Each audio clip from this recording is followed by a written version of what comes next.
In the heart of the bustling aircraft carrier, a thrilling spectacle unfolds as the mighty F-A-18 Super Hornet prepares to take flight. Engines hum with anticipation, their powerful roar echoing across the carrier. The pilot, adorned with patches of experience and valor, conducts final checks, mentally aligning with the formidable machine. With a nod to the crew chief, the sleek Super Hornet taxis to the catapult, ready to conquer the skies. Bursting with raw power and advanced technology, it embodies naval superiority. The catapult engages, launching the Super Hornet into the wild blue yonder, commencing yet another extraordinary mission.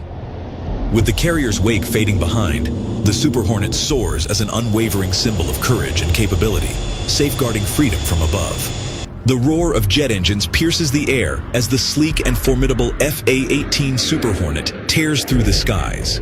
With its distinctive twin tails, aggressive lines, and a reputation that precedes it, this multi-role combat aircraft epitomizes the epitome of modern aerial superiority.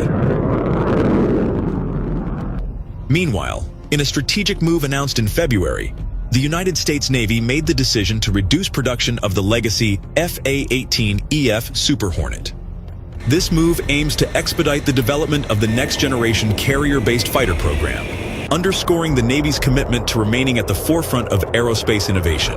By investing in the future, the Navy ensures that upcoming generations of naval aviators will have access to cutting-edge technology and enhanced capabilities, reinforcing their dominance on the global stage of aerial warfare. The F-A-18E Super Hornet represents the final variant of the original multi-role fighter aircraft, boasting a 20% larger airframe, an empty weight of 7,000 pounds, and a maximum weight of 15,000 pounds higher than the original Hornet. The Super Hornet can also carry 33% more internal fuel, which can increase its mission range by 41% and its endurance by 50% over the earlier aircraft. Moreover, despite the increase in size, the Super Hornet actually has 42% fewer parts than its predecessor, the F-A-18CD. The Super Hornet, which is now manufactured by Boeing following its merger with McDonnell Douglas in 1997, is produced as two distinct versions: the single-seat F-A-18E and the dual-seat F-A-18F. It also has a multi-role fighter that can serve as an attack aircraft via the use of different external equipment, as well as its advanced networking capabilities, which allow it to accomplish very specific missions. In this way, it is seen as a force multiplier that allows it to be deployed to meet the various challenges that a carrier might face. In its fighter mode, it can serve as an escort and provide fleet air defenses from enemy aircraft and other threats. While in its attack mode, it can provide force projection, interdiction, and close and deep air support. The Super Hornet has 11 weapon stations, including 2 wing store stations, and it is able to fulfill a range of armaments that include AIM-9 Sidewinder, AIM-7 Sparrow, AIM-120 AMRAAM air-to-air missiles, guided air-to-ground weapons such as Harpoon missile, AGM-84 standoff land attack missile expanded response, Paveway series of laser-guided bombs, GBU-31, GBU-32, GBU-35, GBU-38, GBU-54, HARM anti-radiation missile and Maverick missile, and free-fall air-to-ground bombs, CBU-78 Gator mine system, cluster bomb, Mark 81, Mark 82, Mark 83, and Mark 84. The aircraft is also equipped with the General Dynamics M61, a 220mm Gatling-style gun, a hydraulically driven 6-barreled rotary action, air-cooled, electrically fired weapon that offers selectable rates of either 4,000 or 6,000 rounds per minute. The first operational use of the Super Hornet was with Strike Fighter Squadron 115, known as the Eagles, which was operating from the USS Abraham Lincoln on July 24, 2002. And the aircraft saw its first combat action on November 6th of the same year, when the squadron took part in hostile targets in the no-fly zone in Iraq. The Super Hornet was also used deployed as part of Operation Iraqi Freedom in March 2003. The Navy needs enough aircraft in its inventory to have the capacity to fill out its air wings, particularly if the size of the fleet is increased. Boeing thinks they probably need a few more airplanes in order to have the right number of tails to last out into the 2040 given the current force structure. Dan Gillian, Boeing's Super Hornet program manager told the U.S. military defense. Meanwhile, Boeing is collaborating with the Navy to prolong the lifespan of its current fleet of Super Hornets through the Service Life Modification Program. This program aims to extend the airframe life of the Super Hornet from the projected 6,000 hours to an impressive 9,000 hours. That's another way we can help them have the right capacity for the future.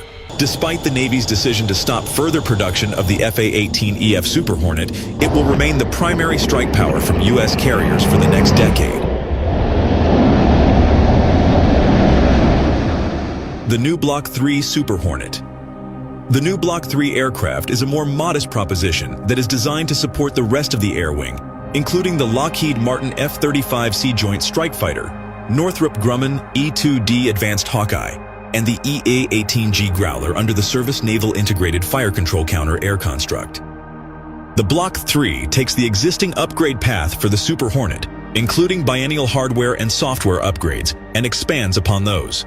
Indeed, some of the existing planned upgrades to the jet's powerful Raytheon APG-79 Active Electronically Scanned Array Radar, ALQ-214 Integrated Defensive Electronic Countermeasures Block 4 Suite, and the ASG-34 Infrared Search and Track Pod are part of the Block 3 package. That infrared search sensor is a key capability Super Hornet brings to the carrier air wing that nobody else has. It is a counter-air, counter-stealth targeting capability. The first Block 3 aircraft introduced several advancements, including an advanced cockpit system with a 10-inch by 19-inch touchscreen display, functioning like a large tablet. This system replaced many traditional cockpit buttons and knobs, enabling pilots to track and target multiple long-range objects with greater precision. The aircraft also feature the Open Architecture Distributed Targeting Processor Networked, DTPN, providing the aircraft's mission computer with more processing power and networking capability, along with the Tactical Targeting Network Technology, TTNT data link. Additionally, Block 3 Super Hornets have incorporated certain features to help reduce the jet's radar signature. Furthermore, the program has incorporated two other updates that were previously in the pipeline for future Navy Super Hornets: an improved satellite communications SATCOM system and the integration of a podded infrared search and track system. Extending the airframe life of the Super Hornet is a priority for the Navy.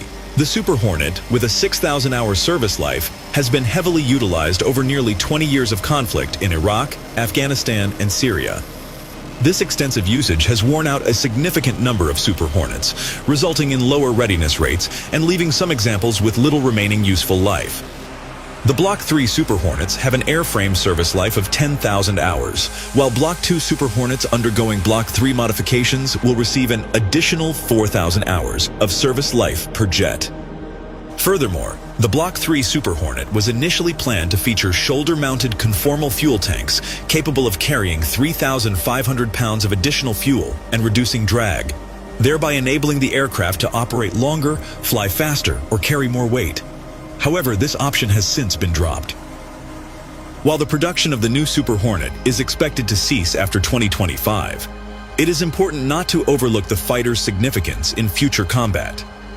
The Block 3 model of the Super Hornet possesses remarkable adaptability and longer-range capabilities that will ensure its continued prominence in the U.S. Navy for many years to come. With its advanced features, including improved radar systems and enhanced networking capabilities, the Block 3 Super Hornet will remain a vital asset in various combat scenarios. As technology evolves and new fighter aircraft are introduced, the Block 3 Super Hornet may eventually be phased out. However, its existing capabilities and its ability to fulfill crucial roles in naval operations guarantee its continued relevance until more advanced alternatives become available. The Block 3 Super Hornet stands as a testament to the ongoing innovation and advancements in military aviation, solidifying its position as a dependable and versatile fighter within the U.S. Navy's arsenal.